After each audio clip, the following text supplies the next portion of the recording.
Hello guys, Sir Grandolot here, tier list for the trading card game Genius Invocation. By the way, there is no trading to be done in the game, so I don't know why they use that term. But anyway, let's try to keep it quick and short for two reasons.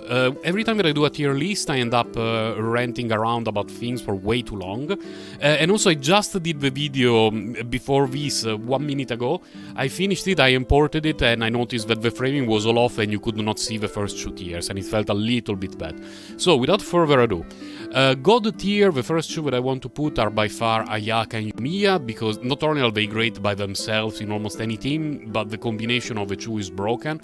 If there was only one thing that I could fix in the game, entering Mihoyo's programming facility, would be to change our burst to only proc once a turn, but have a longer duration. Because as it is now, it's a little bit dumb.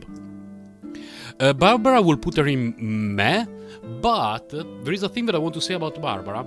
I happened to meet a couple of teams with Barbara, a Hydro unit. It was one time Mona, one time Shinshu, and Ganyo. Essentially, very, very long-term freeze plan that used Barbara to provide a sustain to the team while freezing you with other sources.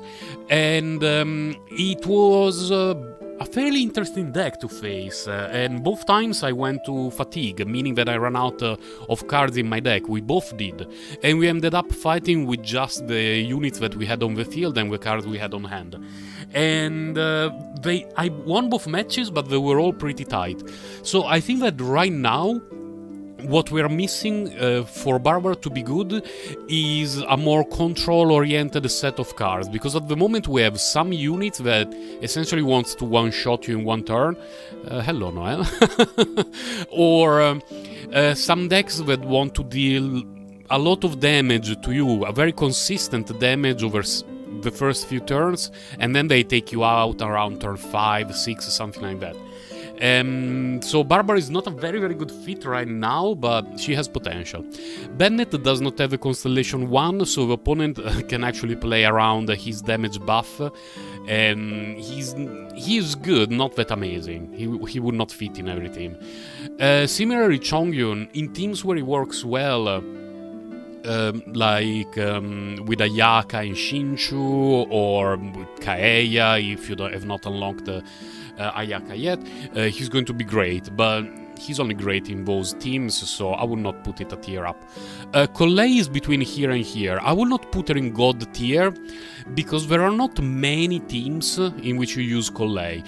Collei is really God tier when played with Kaching and Fischl, and she ends up dealing an insane amount of damage, and she has a combo that can very easily kill one of your characters in one team if you pass and the opponent has enough energy. So she's an excellent character. Sign of who? We will see next week. I don't want to judge characters just based on what the cards can do. I want to be able to actually play them. So we put them all here for now. They look good. He can create some interesting almost one-shot slash one-shot situations, but I don't find those teams to be better than Noel teams, so I will put him here. Diona for me is really good. Not many people play her, because the theory crafting community decided that she was bad and all the ranking of Diona is around here. The problem is that it does not consider the fact that mid-range slash control decks really benefit from having a unit that provides sustain in the terms of shield and or healing. And Diona is very good at both, because she can consistently generate 1 or 2 points of shield each turn if you use her talent. And Sacrificial Bow exists, because not all sacrificial weapons are available in the game. We don't have Sacrificial Spear, meaning that she can also do it at a discount. And there are not many characters in the game who can take down Diona one-on-one in the late game. I won several matches with just Diona on the field where everyone else was dead and the opponent only had one unit. She can take down Ayaka with ease, she can take down Yomiya with ease. Diona doesn't care. So considering that by herself she's an endgame winning condition if left alone, and that while reaching those stages of the game she can help the rest of your team to collect all the pieces that they need for your other game plan, I found her to be extremely good. Geodude here, he works very well in a few teams, but is not that amazing in others, so I will not rate him higher. Fischl is God tier. Considering that Super Conduct is extremely busted in Genius Invocation, suddenly you have Fischl available in Overload teams, you have Fischl available in Aggravate teams, and you have Fischl available in Electrocharge and Super Conduct teams. And she provides Electro off field for several turns, and her burst hits like a truck, so she's a fantastic character. Ganyu, amazing, God tier. A lot of people, I believe, focus a little bit too much on her Frost Flake arrow, essentially wasting almost a full turn worth of action just, playing an action card, using her Frost arrow and then passing, where sometimes I reckon that it would be better to use Elemental Skill a couple of times, or, Elemental Skill, pass to someone else, go back to Ganyu, use the burst when it's available and all that sort of stuff, but she's an amazing character. Jean, I would put her here, but there is also a very good argument to be made for being put here, because she's very good.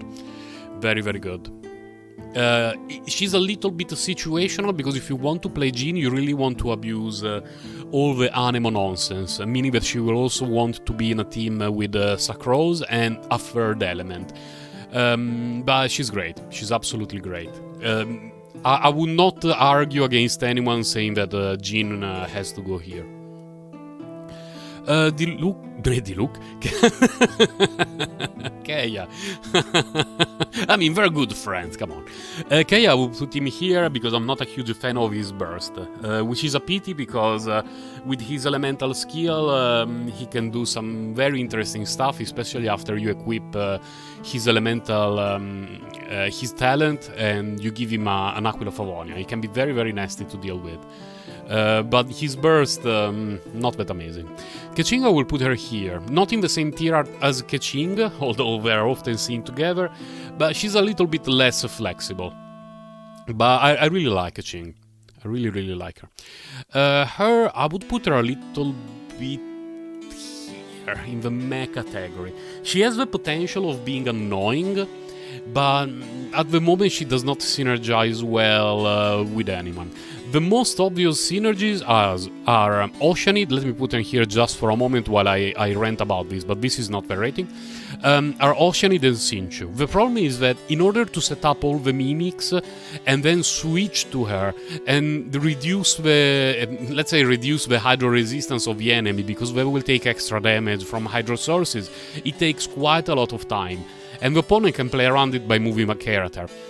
Now, it's true that moving the character costs more because of the elemental skill debuff, but it's a setup that in 3 or 4 days of just playing them, I managed to pull off, I believe, twice, and it was not very good. Eventually, I guess if Yelan, instead of only working with basic attacks, also work with other sources, meaning that if Yelan was Hydro Yomiya, then Yelan Thickness Lady, we could be having something nice. But as of now, I don't want to rank her higher. I will put Rodea here and Shinshu here. Rodea is okay, but to actually work well, she requires a lot of investment and find it a little bit annoying, and there are many other options that are better. Shinshu really good because he can work in quite a few teams, not God tier because he's limited to normal attack use. You cannot use his burst to trigger off elemental skills. Mona, will put her in this tier, she's very valuable. She has a very good kit, extra damage. She does not deal a lot of damage herself, but she helps your team dealing more damage, and she also has the quick swap integrated in her kit, so very nice character overall. Noel later. Ningguang here, and I want to also put Geodude here. Now, Ningguang, if I had to create an extra tier, I would put her here, between good but situational and meh. But I think she deserves to stay here because, although her defenses are not amazing, she can dish out an insane amount of instant damage. And some enemies, some opponents, can be caught off guard, especially because most people play a couple of Leave It All to Me, and you cannot really play around a card that is played from hand for free.